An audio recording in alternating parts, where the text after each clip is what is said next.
민수기 26장 63절에서 65절까지의 말씀입니다. 민수기 26장 63절에서 65절까지의 말씀입니다. 이들은 모세와 제사장 엘르아살이 여리고 맞은편 요단 강가 모압 평지에서 이스라엘 자손의 인구를 조사할 때 그들이 등록시킨 이들이다. 등록된 사람들 가운데는 모세와 제사장 아론이 시내 광야에서 이스라엘 자손의 인구를 조사할 때 등록시켰던 사람은 한 명도 들어있지 않았다. 주님께서 그들이 광야에서 반드시 죽을 것이라고 말씀하셨기 때문이다. 여분네의 아들 갈렙과 눈의 아들 여호수아를 제외하고는 그들 가운데서 어느 한 사람도 살아남지 못하였다. 아멘. 레위 지파의 인구조사를 마지막으로 이스라엘 각 지파에 대한 인구조사가 끝났습니다. 인구조사를 하는 이유가 대부분은 세금 징수와 군 병력으로 징집할 수 있는 인원에 대한 예상이라고 할 수 있습니다. 그런데 하나님께서 이스라엘에게 명령하신 인구조사는 목적이 달랐죠. 하나님께서 인구조사를 명령하신 첫 번째 이유는 어제 함께 나누었던 것과 같이 땅 분배 문제 때문이었습니다. 이미 가나안은 이스라엘의 것이었습니다. 하나님께서 이스라엘에게 명하신 절기와 관련한 규례도 가나안에 정착할 것을 전제로 한 것들입니다. 유월절을 제외하고 맥추절과 초막절은 광야에서는 지낼 수 있는 절기들이 아니기 때문에 그렇습니다. 가나안 땅은 이스라엘의 것이 분명합니다. 이스라엘이 그것을 믿음으로 받느냐의 문제만 남아 있었을 뿐이었습니다. 하나님의 인구조사 명령의 그래서 첫 번째 목적은 땅 분배를 위한 목적 때문이었다 말할 수 있겠습니다. 두 번째 목적은 이스라엘을 향한 교육적인 목적이 보다 크지 않은가 생각합니다. 바로 하나님의 말씀은 반드시 성취된다는 것을 알게 하시기 위함입니다. 오늘 본문은 이스라엘의 인구조사가 광야 1세대에게 하신 말씀이 성취되었음을 분명하게 보여줍니다. 모압 평야에서 이루어진 인구조사에서는 모세와 아론이 시내 광야에서 실시한 인구조사에 등록되었던 인원이 한 사람도 포함되어 있지 않았다라고 기록하고 있습니다. 아론은 이미 조상에게로 돌아갔고 이제 모세는 가나안에 들어가지 못하고 요단강 건너편에서 조상에게 돌아가게 될 것입니다. 하나님께서 말씀하신 대로 시내 광야에서 실시한 인구조사에서 등록되었었던 사람들 중에는 오직 여호수아와 갈렙만이 남게 되었습니다. 이렇게 하나님께 반역했던 세대는 하나님께서 말씀하신 것과 같이 모두 광야에서 죽음을 맞이하게 되었습니다. 이스라엘은 모압 평야에서 이루어진 인구조사를 통해 더 분명히 하나님의 모든 말씀은 하나도 땅에 떨어지지 않고 반드시 성취된다는 사실을 피부로 체감했을 겁니다. 하나님께서 말씀하신 대로 그들의 부모 세대가 모두 광야에서 죽음을 맞이하게 되었다는 그 사실이 더욱 하나님을 향한 두려움을 낳았을지도 모르겠습니다. 그러나 이제 가나안 땅 입성을 눈앞에 둔 이스라엘에게 하나님의 모든 약속은 반드시 이루어진다. 이것은 그들에게 분명한 소망을 가지게 하였을 것이라 또한 생각합니다. 그래, 하나님의 모든 말씀은 사람의 말과 달라서 반드시 이루어진다. 그렇다면 내 눈앞에 보이는 저 땅을 주시겠다고 하신 주님의 약속 또한 반드시 이루어질 것이다. 두려워하지 말고 용기를 가지고 요단강을 건너 가나안으로 향하자. 그들 스스로에게 이와 같이 말하지 않았을까요?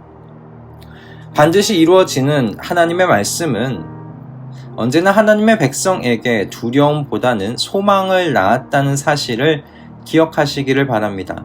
이번 한 주간 암송할 말씀이기도 한 이사야 40장 8절은 이렇게 기록되어 있지요. 풀은 마르고 꽃은 시드나 우리 하나님의 말씀은 영원히 서리라 하라.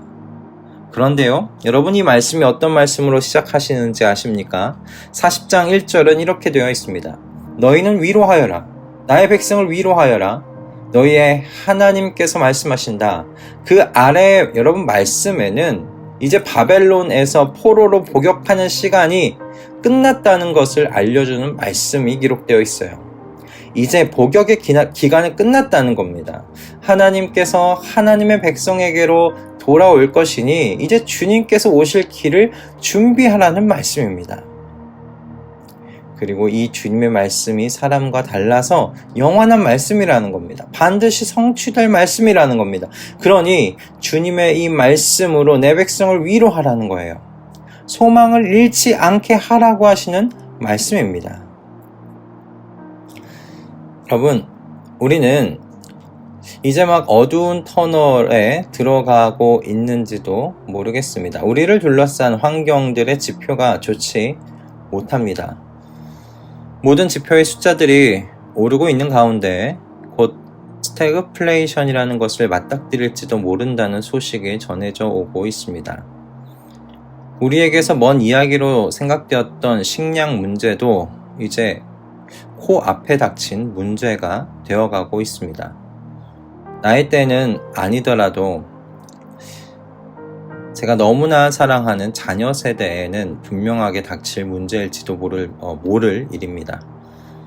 이 모든 것이 혼재해 있는 이 어두운 터널이 막바지가 아니라 초입이라는 것이 답답하기만 합니다. 그러나 오늘 본문 속에서 그리고 이번 한 주 암송할 주님의 말씀 속에서 다시금 소망을 건져 올리게 되는데요. 하나님께서는 모든 것을 협력해 하셔서 선을 이루실 수 있는 하나님이시라는 것을 우리는 하나님께서 주신 말씀을 통해 압니다. 그분이 그것을 이루실 것입니다. 또한 하늘과 땅의 모든 권세를 가지고 계실 뿐만 아니라 세상 끝날까지 하나님의 백성들과 함께 하시겠다고 말씀하신 분도 하나님이시라는 사실을 우리는 압니다. 그러므로 하나님의 백성은 소망을 세상에서 찾는 사람들이 아님을 다시 한번 생각하게 하시는 이 아침입니다. 하나님의 백성은 하나님에게서 자신에 대한 소망을 그리고 세상에 대한 소망을 찾는 사람들인 줄로 믿습니다. 하나님께서 그리스도로 충만한 사람들을 일으키실 줄로 믿습니다. 그리스도의 사람들로 그래서 세상에 소망이 되게 하실 그 하나님의 역사를 또한 기대하게 하십니다. 여러분, 하나님에게서 소망을 찾는 저와 여러분 되었으면 합니다. 왜냐하면 푸른 마르고 꽃은 시드나 우리 하나님의 말씀은 영원히 서 있기 때문입니다. 하나님께서 우리의 소망 되십니다. 여러분, 이것을 꼭 기억하실 수 있기 바랍니다. 기도하겠습니다. 주님, 하나님을 반역했던 광야 1세대는 말씀하신 대로 여호수아와 갈렙을 제외하고 모두 광야에서 죽음을 맞이하였습니다. 말씀하신 대로 이루셨습니다. 광야 2세대는 이처럼 말씀하신 것을 반드시 이루시는 하나님에게 소망을 두었을 것입니다. 하나님께서 주시겠다고 하신 가나안 땅에 대한 약속을 반드시 이루실 것이라고 믿었을 것입니다. 주님, 오늘 이 말씀을 묵상하며 지금 저희가 사는 이 시대를 바라보게 됩니다. 주님, 모든 것이 처음 겪는 것들입니다. 코로나도 그렇고 다가올 식량 문제도 그렇고 지금 보고 있는 경제 지표도 처음 겪어보는 것들입니다. 그러나 이 미지의 터널에서도 하나님에게 소망을 둡니다. 하나님의 백성에게 소망은 하나님이신 줄로 저희가 고백합니다. 영원히 서시는 하나님의 말씀을 등불로 들고 내 길만 밝히지 않고 이웃들의 길도 같이 밝혀주는 우리의 충만한 인생 되도록 주님 저희들의 삶을 인도해 주시옵소서, 역사하여 주시옵소서. 예수 그리스도의 이름으로 기도드립니다. 아멘.